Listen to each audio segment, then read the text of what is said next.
কক্সবাজারের টেকনাফের পাহাড়ে জড়ো করা ৮৪ জন মালয়েশিয়াগামী ভুক্তভোগীকে মানব পাচারকারীদের কবল থেকে উদ্ধার করেছে বিজিবি ও র্যাব। এ সময়ে পাচার চক্রের ৩ সদস্যকেও আটক করা হয়। রোববার দুপুর হতে সন্ধ্যা পর্যন্ত টেকনাফের দুর্গম পাহাড়ি এলাকায় পাচার চক্রের মূল আস্তানায় অভিযান চালিয়ে তাদের উদ্ধার করে বিজিবির টেকনাফ ব্যাটালিয়ন ও র্যাব ১৫ এর যৌথ দল। এ সময়ে পাচার চক্রের এক সদস্য আয়াতুল তনজিৎ পালিয়ে যান। বিজিবির জনসংযোগ কর্মকর্তা মোহাম্মদ শরীফুল ইসলাম জানান, গেল ২০ সেপ্টেম্বর পাওয়া গোপন সংবাদের ভিত্তিতে বাহারছড়া কচ্ছপিয়া এলাকার গহীন পাহাড়ে অভিযান চালানো হয়। মোহাম্মদ শরীফুল ইসলাম আরও জানান, ঝুঁকিপূর্ণ অভিযানে বিভিন্ন পাহাড় ও পাদদেশ থেকে ৫১ জন, পাহাড়ের চূড়া থেকে ৬ জন, দমদমিয়া বিওপির বড়ইতলা থেকে ৪ জন সহ সামগ্রিকভাবে ৮৪ জন ভুক্তভোগীকে পাচার চক্রের কবল থেকে মুক্ত করা সম্ভব হয়েছে। অভিযানে আটক ৩ জনের বিরুদ্ধে প্রচলিত আইনে স্থানীয় থানায় মামলা করা হয়েছে।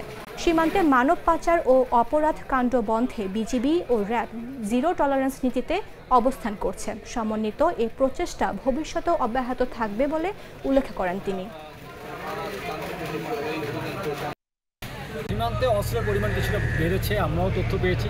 এখন একেবারে সীমান্তবর্তী এলাকাগুলোতে তো আমাদের বর্ডার গার্ড বাংলাদেশ আছে, বিজিবি তারা কাজ করছে, তারা খুব সক্রিয় আছে। এবং সীমান্তের ভিতরে যখন আসে তখন আমরা আমাদের যে টহলগুলো, আমাদের যে অভিযানগুলো সেটা আমরা পরিচালনা করি। আপনারা জানেন আমরা রিসেন্টলি অনেকগুলো অভিযান সফলভাবে সম্পন্ন করেছি। আমরা রোহিঙ্গা ক্যাম্পে অভিযান করেছি। আমি যতটুকু বলতে পারবো, গত ৩ মাসে আমরা প্রায় ২৫টার মতো আগ্নেয়াস্ত্র উদ্ধার করতে পেরেছি এবং ১১০ জনের মতো আমরা আসামিকে আটক করতে পেরেছি। সো এইগুলো আমাদের চলমান থাকবে। আমরা আশা করি যদি এভাবে আমরা আমাদের অপারেশনগুলো চলমান রাখতে পারি, যৌথ বাহিনীর অপারেশনগুলো যদি কন্টিনিউ করি, তাহলে নির্বাচনের আগে আমরা